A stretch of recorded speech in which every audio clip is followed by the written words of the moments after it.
Hi, it's Oma Daphne to read you another book. But before I do, I'd like to give a big shout out to my friend Kathy for supplying me with all these wonderful children's books. A lot of them which I've been reading are from her. So thank you, Kathy, and I hope you enjoy this one. The book that I'm going to read you today, my dearest Idris, and to all the children, is called Betty and the Yeti. Betty has a little red sled that she takes wherever she goes. She pulls on the ropes and flies down the slopes, whether it freezes or snows.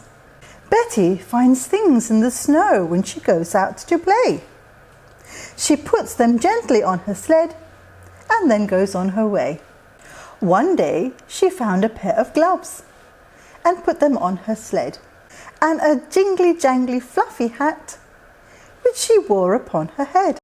And when she saw some snow boots, as hairy as a bear, she tried them on her little feet and stamped from here to there. Then she found a woolly scarf, all thick with twigs and leaves, and one enormous smelly coat that came right past her knees. "Do these clothes belong to you?" Betty asked a polar bear.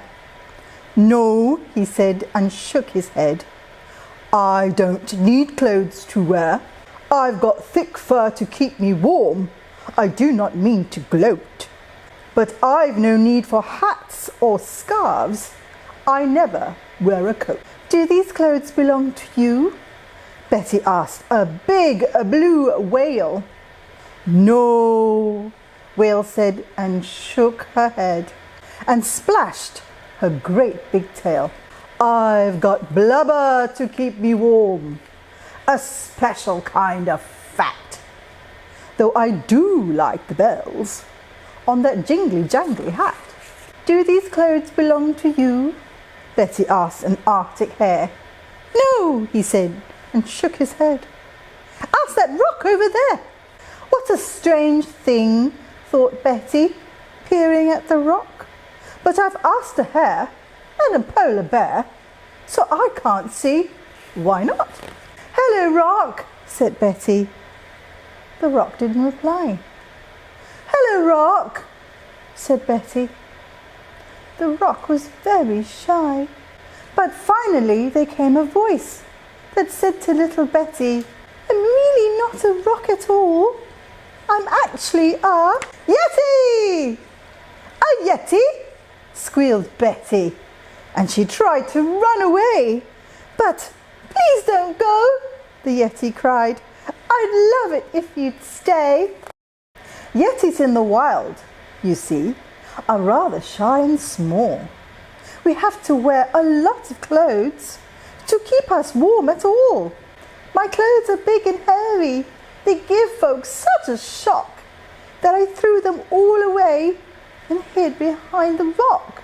It's very hard to make a friend in the land of snow when you've scared them all away before you've even said hello. Betty didn't fret at all. She handed him his clothes. "You better put these on," she said, "before it really snows. Here's the hat. And here's your scarf." She took his muddy glove in her little mittened hand and talked with him and walked with him across the frozen land. Soon they met Betty's friends in the cold and snowy night, and the smelly, hairy Yeti, well, he gave them quite a fright. But when they saw that Betty had hold on Yeti's paw, they knew they didn't need to be frightened anymore. And the hare spoke up quite bravely in a loud and cheerful voice. "I'd befriend a Yeti, given half a choice." So Whale and Bear and Arctic Hare became the Yeti's friends. The Yeti kept his clothes on and was never cold again. Betty made a hat like his.